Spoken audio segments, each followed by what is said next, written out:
inyunguramagambo official. Nguhaye ikaze nanone ku nyunguramagambo official twumvira mu gihugu cy'u Rwanda haba amajyepfo amajyaruguru y'Iburasirazuba n'Uburengerazuba. Wowe uri mu mujyi wa Kigali wowe utwumva muri ahantu hagiye hatandukanye, mwebwe mutwumva rero muri mu gihugu imbere cyangwa muri hanze y'imbibi z'u Rwanda, muri hanze y'inkiko z'u Rwanda, mwe muri Tanzania, Burundi, Uganda, Kenya, DRC, Repubulika Demokarasi ya Kongo, mwe muri mu bihugu bya Afurika, mwe mutwumva muri mu bihugu bya kure muri Amerika, Asia, Oceania, mwe muri mu Bubiligi, mwe muri mu Bufaransa, mutwumva muri mu Burusiya kwa Putin n'ahandi hose muri kutwumvira. Mbahaye ikaze rero ku nyunguramagambo official, tugarutse mu biganiro by'abagabo n'amakuru yihutirwa rero atugezeho, ngira ngo namwe muyamenye. Nukuba ko ubungubu hari imirwano ikaze mu karere ka Minembwe muri Kivu y'Epfo. Muti byifashe gute? Ibihumbi by'abaturage babarirwa mu bihumbi bahunze intambara hagati y'ingabo za leta ya Kongo n'abarwanyi b'umutwe watwirwanaye muri teritwari ya Minembwe mu ntara ya Kivu y'Epfo. Iyi mirwano ikabibaye muri ako karere ka Minembwe mu gihe bari bamaze umwaka nta ntambara ihavugwa. Abaturage batuye mu mihana itandukanye rero ya Karingi, Bidegu, Kitavi, Ilundu ndetse na za Kiziba bakaba bahunze iyo mirwano. Bamwe muri bo bahungiye mu bihuru no mu mirima, abandi bahungira mu mihana iri mu nkengero za Minembwe. Ni ibibazo muri ruri kwaka. Sebikamiro Rwaganje, umwe mu bayobozi akaba ari umuyobozi wa lokalite ya Karingi, yarayibereye imirwano rero, aravuga ko intambara iri mu birometero bigera kuri 13 na santere ya Minembwe. Yabwiye Ijwi rya Amerika ko iyo ntambara yatangiye kuri uyu wa kane ahagana saa 5 ubwo abasirikare ba leta barashe ku birindiro bya twirwaneho biri Karingi. Abandi bavuga ko hari abantu bapfuye n'imitungo myinshi irangirika. Mariko Kaandabantu uyobora diakonia y'abagatolika yo muri Karingi yavuze ko ibintu byo mu muhana wabo byasahuwe n'abasirikare bari bavuye Madegu na Mikenge. Iyi mirwano rero yatumye bimwe mu bikorwa by'ubucuruzi birimo amaduka, amasoko, amashuri ndetse n'ibinyabiziga byirirwa bifunze kuko bamwe mu baturage bahunze, abandi nabo ntibaramenya aho bari. Ntago bari kuboneka muri iyo mihana rero yaho ngaho muri Minembwe. Ijwi rya Amerika rero ryavugishije umuyobozi w'ingabo za Kongo muri Minembwe kuri iki kibazo cy'imirwano. Abaturage bakavuga ko ingabo zikorera brigade ya 34 zarashe ndetse zica amatungo yabo. Bavuga ko atari muri ako gace kandi honyine, ko atari isoko nk'uko isoko y'amakuru bivuga. Icyakoze ku ruhande rw'abarwanyi batwirwaneho bemeza ko atari bo bateye ingabo za leta, ko ahubwo arizo zabateye. Ntabwo bahakana ko baba bisha abantu, ariko bo bavuga ko batateye ingabo za leta ahubwo arizo zabateye. Hari hashize umwaka wose. Amakuru dukesha societe civile muri Minembwe yemeza ko bari bamaze umwaka mu gahenge k'amahoro. Gusa muri aya mezi birashize ingabo zikorera muri Minembwe bagiye bazishinja gufunga abaturage ndetse no kwica inka zabo. Biri guterwa n'ikirere. Intambara ibaye kandi mu gihe muri iki cyumweru ahitwa Tabunde habaye imirwano hagati y'ingabo z'u Burundi n'inyeshyamba za Red Tabara zirwanya ubutegetsi mu Burundi. Aka karere ka Minembwe kuva mu mwaka wa 2018 kagiye kaberamo intambara y'imitwe itwaje ibirwanisho yegamiye ku moko ndetse imwe igafashwa n'inyeshyamba. Ibi ngibi bibaye rero mu gihe hari hashize umunsi umwe cyangwa ibiri humvikana ibiganiro hagati ya Perezida Paul Kagame w'u Rwanda ndetse na mugenzi we Joao Lourenço wa Angola. Akaba uyu nguyu ari umuhuza mu bibazo by'umutekano muke biri kuba muri Kongo, mu burasirazuba bwa Kongo. Ibibazo Kongo ihora ishinja u Rwanda. Nuko nguko rero bimeze. Ariko na mbere yaho hari humvikanye ko Joao Lourenço wa Angola, perezida wa Angola, yari yaganiriye mbere yaho kwa gatatu na perezida wa Congo Tshisekedi Chilombo. Ariko n'ubundi ibiganiro wakwibaza ngo biraganisha hehe. Ibi kandi bibaye nyuma y'uko ibiganiro byaherukaga kuba byari byemeje ko hagiye kurandurwa umutwe wa FDLR, uwo leta y'u Rwanda ivuga ko ugizwe n'abasize bakoze genocide mu Rwanda bagahungira muri Congo. Abo ngabo rero bari muri FDLR bo bakaba bahungabanya umutekano w'u Rwanda ndetse bakomeje kubiba ingengabitekerezo y'amacakubiri na genocide muri Repubulika Iharanira Demokarasi ya Congo n'ibindi bikorwa birimo kwica abaturage bo mu bwoko bw'abanyamurenge b'abakongomani bashinja kubi ibyitso by'abanyarwanda cyangwa se kuba hari abanyarwanda ese n'abavuga ururimi rw'ikinyarwanda bose bari muri Congo. Ukabona ko bakomeza bagira amajanja babica urusorongo. Ni ibibazo muri Congo.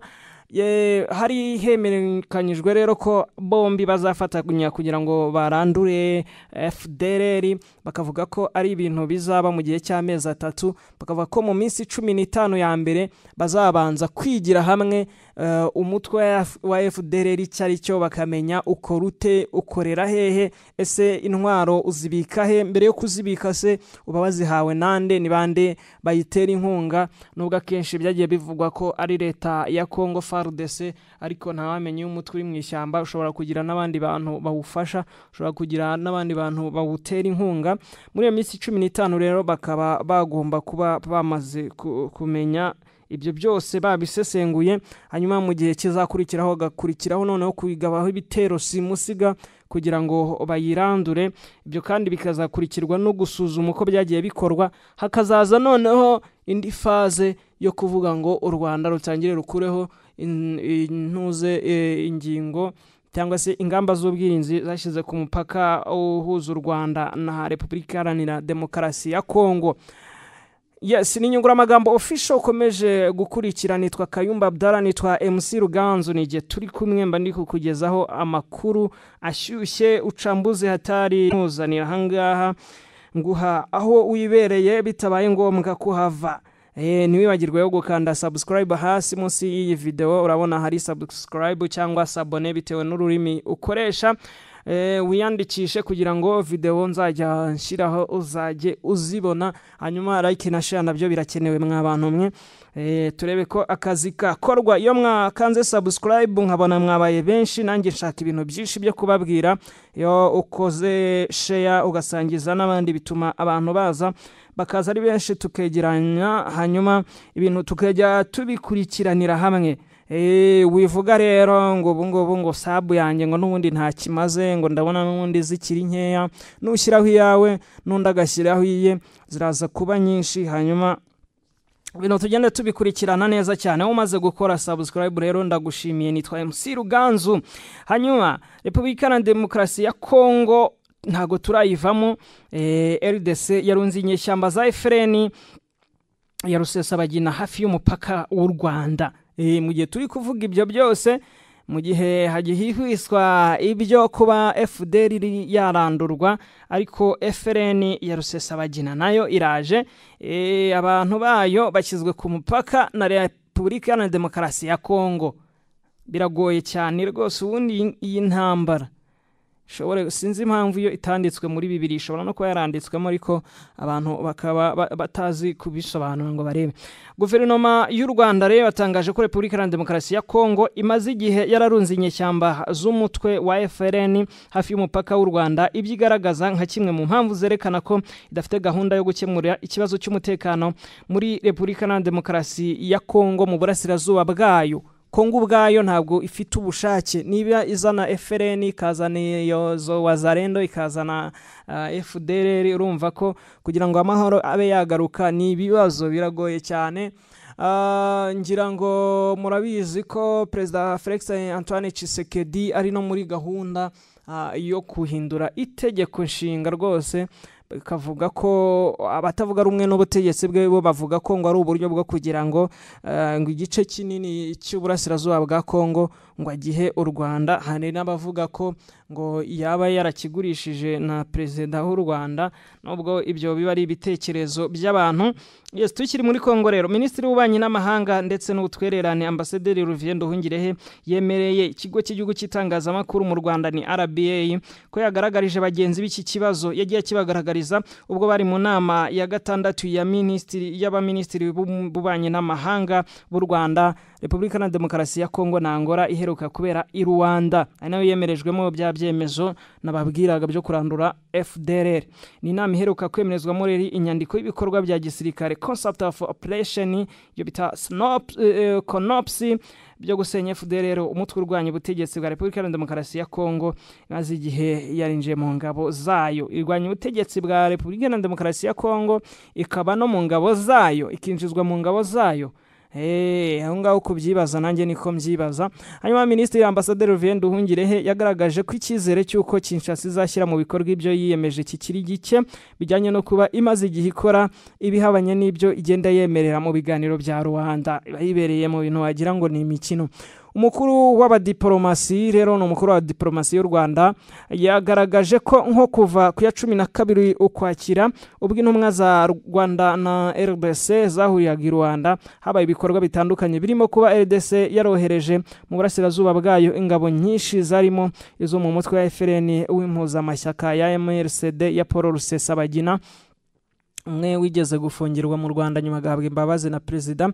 Yagize ati kuva tariki ya 12 Ukwakira guverinoma ya Kongo yohereje izindi ngabo nyinshi mu burasirazuba bwa Kongo, hazamo n'ingabo z'abarundi, ndetse yanimuye umutwe wa FRN wa Paul Rusesabagina wari muri teritwari ya Fizi muri Kivu y'Amajyepfo iwuzana hafi y'umupaka w'u Rwanda. Minisitiri Nduhungirehe yunzemo ko muri icyo gihe kandi habaye byibura ibitero 27 ihuriro ry'ingabo za leta ya Kongo ni FARDC zagabye ku nyeshyamba z'umutwe wa M23 ibinyanye n'amasezerano y'agahenge u Rwanda na RDC byasinyanye ku ya 30 Nyakanga. Hejuru y'ibi bitero ndetse no kongera ingabo, umukuru wa diplomasi y'u Rwanda Olivier Nduhungirehe yavuze ko Perezida Felix Antoine Tshisekedi Chirombo uyita Beto yongeye gushimangira umugambi we wo guhirika ubutegetsi bw'u Rwanda ku ya 17 Ugushyingo ubwo yari ari mu ntara ya Haut-Katanga. Ni Tshisekedi icyo gihe wabwiye abakuri inzego za gisirikare ndetse n'iza gisivili ati ni mu ubushobozi n'uburyo bwo guhindura itegeko nshinga nzahirika ubutegetsi bw'u Rwanda. Ingamba z'ubwirinzi rero mu Rwanda rwafashe ngo zagombaga kuvaho ariko ziragumaho. Minisitiri w'Ubutabera wa Repubulika ya Demokarasi ya Kongo ku cyumweru gishize ubwo yari muri gereza ya Munzenze y'Igoma nawe yongeye umunyu mu gisebe avuga ko hari amagambo yavuze rutwitsa kubiyemo umugambi wo kwica abatutsi b'abanyekongo yisibyitso, ndetse anibasira perezida w'u Rwanda Paul Kagame avuga ko ngo azamuta muri yombi. Ngaha hasa nkaho yigerejeho. Ibi ngibi bisa nko kuba wava mu rugo iwawe uzi kugiye guhaha amata, uzi kugiye guhaha isukari, warangiza ukajya kubisaba muri busheri. Ahangaha ni nkabyo yararimo akora. Ibaze kuba waba ugiye kugura amata ukajya kuyagura muri busheri cyangwa muri kenkayori. Abantu murabyumva. Guverinoma y'u Rwanda rero biciye muri Yolande Macron uyivugira yashimangiye ko amagambo nk'ari ya Minisitiri Constant Mutamba ari yo yatumye u Rwanda rugumisha ingamba z'ubwirinzi rwafashe nubwo Kinshasa imaze igihe isaba ko rwazivanaho. Minisitiri noneho Olivier Nduhungirehe Ambasaderi niwe wabishimangiye agira ati iyo perezida w'igihugu avuze ko afite gahunda yo gutera ikindi gihugu kugira ngo avaneho ubutegetsi, niyo mpamvu dufata ingamba z'ubwirinzi kugira ngo ibyo bintu bitazaba. Buriya umuntu yavuze ibintu nk'ibyo ngibyo nko mu Burundi hirya haniho umuntu akubwira ati nzakwivugana ukagira ngo ni imikino bikarangira bikoze. Naho rero uhora yigamba gutyo nubwo tuba tubona ko bidashoboka, kuba bidashoboka nyine nubwo bwirinzi bushyirwa, ariko haramutse habayeho kujenjeka yanabuhirika da. Perezida bari perezida kandi igihugu kiba ari igihugu. Yunzemo ko Kinshasa iri mu biganiro mu buryo bwa nyirarureshwa, ahubwo ikaba ifite umugambi wo gukomeza intambara ibyo u Rwanda rumaze igihe rugaragaza nk'impungenge zikomeye cyane. Aya makuru se ubu nyakomeze cyangwa nyahagarikira ahangaha? Ariko se reka mbabwire n'iyi nkuru yuko perezida wa Senegal avuga ko Ubufaransa bwemeye itsembatsemba ryo mu gihe cy'ubukoloni. Ni ku nshuro ya mbere rero Ubufaransa bwemeye ko abasirikare babwo bakoze itsembatsemba muri Senegal ryiciyemwo abasirikare bo muri Afrika y'Uburengerazuba babarirwa muri za mirongo ndetse bakaba banagera no mu magana mu myaka 80 ishize nk'uko perezida wa Senegal Bassirou Diomaye Faye yabivuze. Mwibuke ko ejo nababwira ko Bassirou Diomaye Faye yirukanye ingabo z'abafaransa. Aravuze ati ntabwo dukeneye ingabo z'abafaransa. Aravuze ati dukorana na Amerika, dukorana n'Uburusiya, dukorana n'Ubushinwa n'ibindi bihugu. Tufitanye umubano, ariko se kuki ibyo nta ngabo zabyo ziri hano muri iki gihugu cyacu? Kubera iki twakenera iz'abafaransa? Ziri hano zikora iki? Zirahamara iki? Nizigende nubwo atavuze igihe ntarengwa zishobora kuba zahavuye. Yes, hanyuma rero nibwo Ubufaransa bwa Macron bwahise butangira kwemeza ko koko ubwicanyi bwabaye muri kiragiye. Abapfuye rero bari mu mutwe w'ingabo zabanzwaga imbere mu bizwi nka Les Tirailleurs Sénégalais washyizweho mu ntangiriro y'intambara ya kabiri y'isi mu rwego rwo gufasha kurwana ku Bufaransa bwakolonizaga Senegal. Bafataga abasirikare b'abasenegale bakabajyana mu rugamba rw'Ubufaransa, mwumva ubugome bukabije, hanyuma bakajya babashyira imbere ngo babanze bicwe. Ubwo bari basubiye muri Senegal yo mu mwaka wa 1944. Abanyamateka bavuga ko benshi bigaragambije kubera ingano y'umushahara bahabwaga, bituma habaho igisubizo cy'urugomo cyakorewe abakoloni. Ubwo bwicanyi bwari bumaze igihe buri mu ngingo iteza impaka hagati ya Senegal n'Ubufaransa, ndetse utangazwa ko Ubufaransa bwemeye ubwo bwicanyi ku bibaye mu gihe perezida Faye arimo kuvuga ko kubijyanye no kongera gusuzuma umubano w'ibihugu byombi. Abagiye mu mutwe wa Les Tirailleurs Sénégalais ntibavaga muri Senegal gusa, ahubwo bavaga no mu zindi koloni z'Ubufaransa muri Afurika zirimo nk'ibihugu by'ubu bya Mali, Guinea, Niger, Benin na Chad. Ibyo byamaze gucana umubano n'Ubufaransa tayari boherejwe rero mu Bufaransa, ndetse benshi bafashwe n'Ubudage mu gihe bwateraga bugafata Ubufaransa mu ntambara ya kabiri y'isi. Ubwo bari babahowe mu mwaka wa 1944. Abo basirikare basubiye muri Senegal bacumbikirwa mu kigo cya gisirikare cya Tialoye kiri mu ntera ya kilometero 15 uvuye mu murwa mukuru Dakar wa Senegal. Na mbere yuko bava mu Bufaransa benshi bari batangiye kwinubira umushahara bari biteze guhabwa no kuba utaranganaga n'uw'abandi basirikare b'Ubufaransa, nk'uko umunyamateka Armée Mabona abivuga. Uburakari rero bujyanye n'ayo mafaranga bwariyongereye ubwo bari bageze mu kigo cya gisirikare cya Tialoye. Ubutegetsi bwa gikoloni bw'Abafaransa bubifata nk'imyigaragambyo cyangwa imyivumbagatanyo. Ku itariki ya mbere y'Ukuboza no kuvuga kwa 12 mu mwaka wa 1944, Abafaransa bakoresheje urugomo mu kurangiza iyo myigaragambyo. Iki gihe byavuzwe ko abasirikare 35 ba Tirailleurs bishwe, ariko hari abantu bamwe bavuga ko umubare wabishwe ugera ku basirikare 400. Ibiro ntaramakuru AP bisubiramo amagambo yo mu ibaruwa perezida w'Ubufaransa Emmanuel Macron Gabriel yandikiye perezida Faye bivuga ko yamubwiye ati Ubufaransa bugomba kwemera ko uriya munsi mu guhangana hagati y'abasirikare n'abitwaje imbunda basabaga ko imishahara yabo yemewe n'amategeko bayihabwa yuzuye, kwateje uruherekane rw'ibintu byabaye byarangiriye kwitsembatsemba. Mbere mu mwaka wa 2014 wari perezida w'Ubufaransa François Hollande yari yise ibyabaye icyo gihe iburizamo ryamenetsemo amaraso. Uranyumvira di? Ku cyumweru Senegal yitezweho gukora umuhango wo kwibuka imyaka 80 ishize iryo raswa ribaye. Mu gisubizo cye kwibaruwa ya Macron, ibiro ntaramakuru AP bisubiramo amagambo ya Faye avuga ko uko kwemera kwa mugenzi w'Ubufaransa kuzafungura umuryango kugira ngo ukuri kose kubiri byari byabereye kira gihe byabereye Tialoye bibashe gushobora kuvumburwa. Onge ati tumaze igihe kirekire dushaka kwiyakira ku mutima kuri iyi nkuru, ndetse twizeye ko kuri inshuro ukwiyemeza ku Bufaransa kuzaba kuzuye kurimo kuvugisha ukuri kandi kurimo ubufatanye. Ariko Afrika waragowe we, ukuri se kuzatangwa n'Abafaransa kandi Abanyafrika bahari? ko ari uko icyo Ubufaransa buzakora no kwemera uko kuri, ariko ubundi se kuri ntikuzwi n'abenegihugu. Yanagaragaje ko ashobora gusaba ko Ubufaransa busaba imbabazi. Mu myaka 64 ishize nyuma y'uko Senegal ibonye ubwigenge, Ubufaransa buracyafite abasirikare muri Senegal, ariko kuwa kane ubwo yaganiraga n'ibiro ntaramakuru nari nabibabwiye, Perezida Faye watowe muri Werurwe uyu mwaka yavuze ko Ubufaransa bukwiye gufunga ibigo bya gisirikare bufite muri Senegal. FPA yasubiyemo amagambo yagira ati Senegal ni igihugu cyigenga, ni igihugu gifite ubusugire kandi usigire ntibubangikana n'ibigo bya gisirikare by'ikindi gihugu mu gihugu gifite ubusugire bwacyo.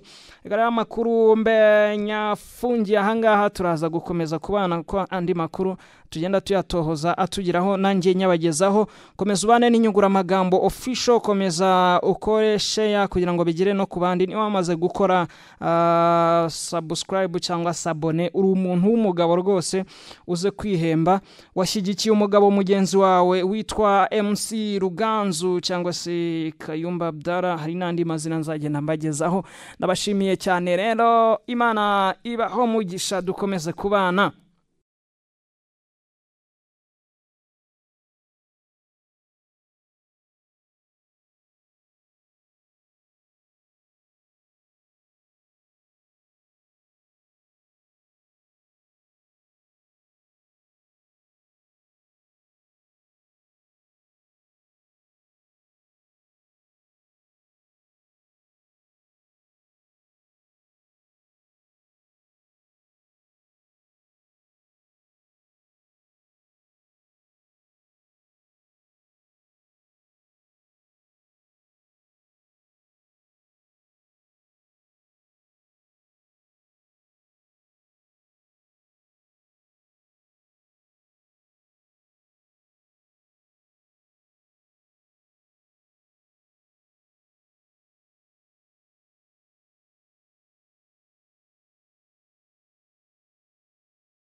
inyunguramagambo